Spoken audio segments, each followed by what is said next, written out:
السلام عليكم ورحمة الله تعالى وبركاته.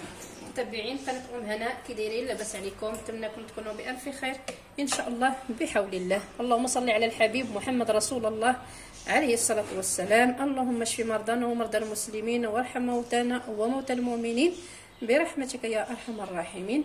اليوم البنات ان شاء الله واحد الوصفه اللي هي سهله واقتصاديه الصراحه، اللي هي بسبوسه ان شاء الله باللبن، غنشاركها معكم ان شاء الله بحول الله. نتمنى تعجبكم ان شاء الله بحول الله. بسم الله على بركه الله. هنايا عندي نص لتر ديال اللبن، هذا نص لتر ديال اللبن. هنايا نص كيلو ديال السميد الناعم، يعني السميده ديال السميده رقيقه، كاس ديال الزيت المائده، كاس ديال السكر سنيده، جوج بيضات، جوج خمارات ديال الحلوى ديال 8 غرام ديال الحلويات، فانيليا، الكوك، وغنحط فيها واحد الحمضه ان شاء الله لان غنسقيها بالحمض ان شاء الله بحول الله. نبداو ان شاء الله على بركه الله. هنايا البيض كتافي بجوج بيضات،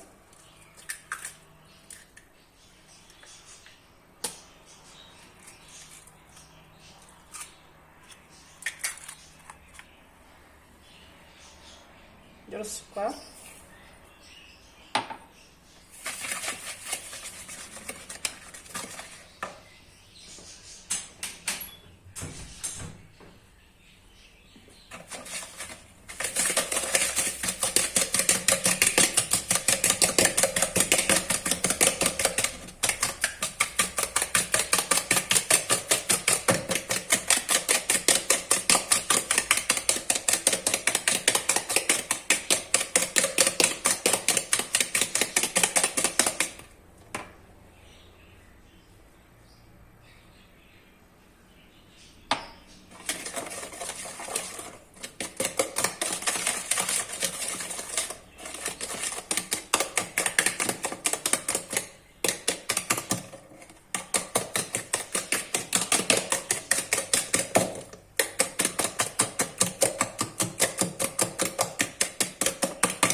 شوفوا سبحان الله العظيم كلشي بارد، البيض جامد، الزيت جامد، سنيده.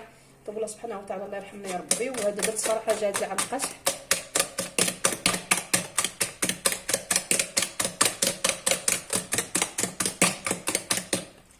بسم الله. نديرو اللبن، السيترو ديال اللبن،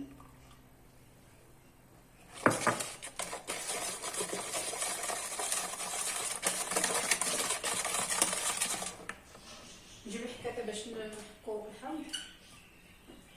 بسم الله.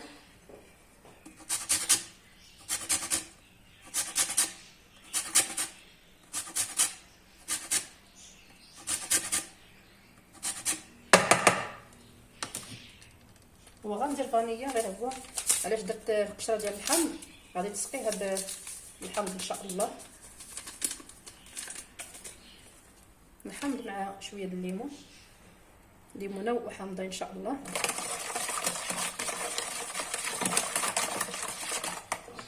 بسم الله. غندير الكوك، جوج معالق ديال الكوك،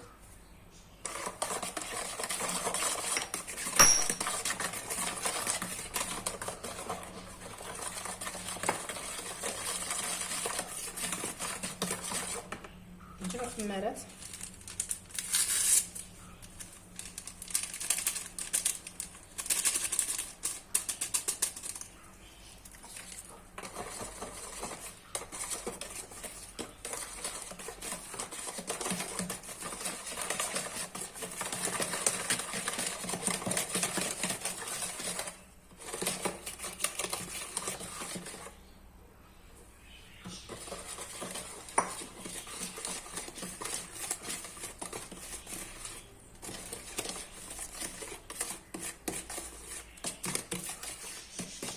ان شاء الله واحد شويه بما ندهني ان شاء الله المول فاش غادي نوجد ان شاء الله البسبوسه ان شاء الله بحول الله.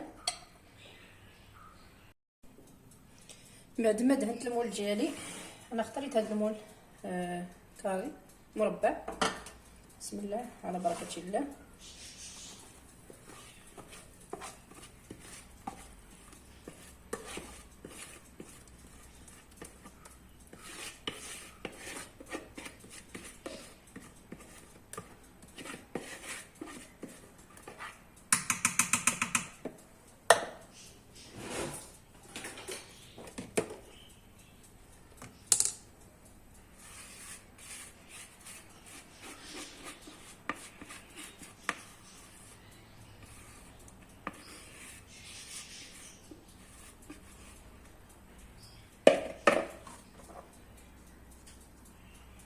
ان شاء الله ندخلها دابا ان شاء الله ندخلها للفرن ان شاء الله بحول الله. نسبقوا لتحت ان شاء الله حتى تطيب ونطلعوا على الفوق تتحمر، ومن بعد نتلاقاو ان شاء الله باش نسقيوها. من بعد ما البسبوسات ديالي طابت خرجتها من الفرن، نسقيها ان شاء الله بالليمون والحامض ان شاء الله. درت واحد الليمونه وواحد الحامض ان شاء الله ونسقيهم بها ان شاء الله. بسم الله.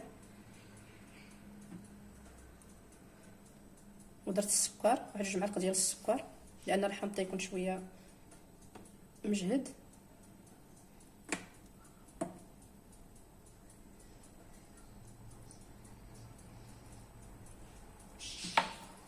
مزيونين ان شاء الله بالكوك.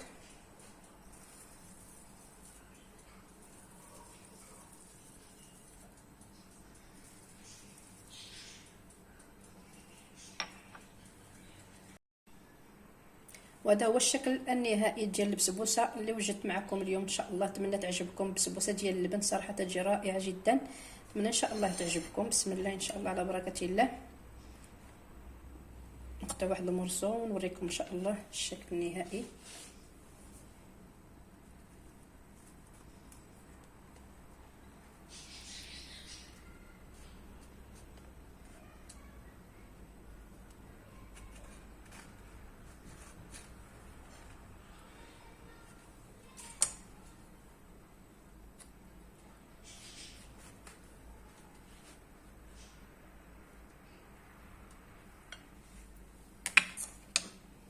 هذا هو الشكل النهائي ديال البسبوسه. الصراحه تجي رائعه جدا، نتمنى ان شاء الله تجربوها وتردوا عليا في التعاليق. صراحه تجي زوينه بزاف واقتصاديه، وتجي بنينه بالنكهه ديال الحامض. كيشدوا واحد كيد فيها الحامض، وعاود درت ليها ثاني العصير ديال الحامض مع الليمون.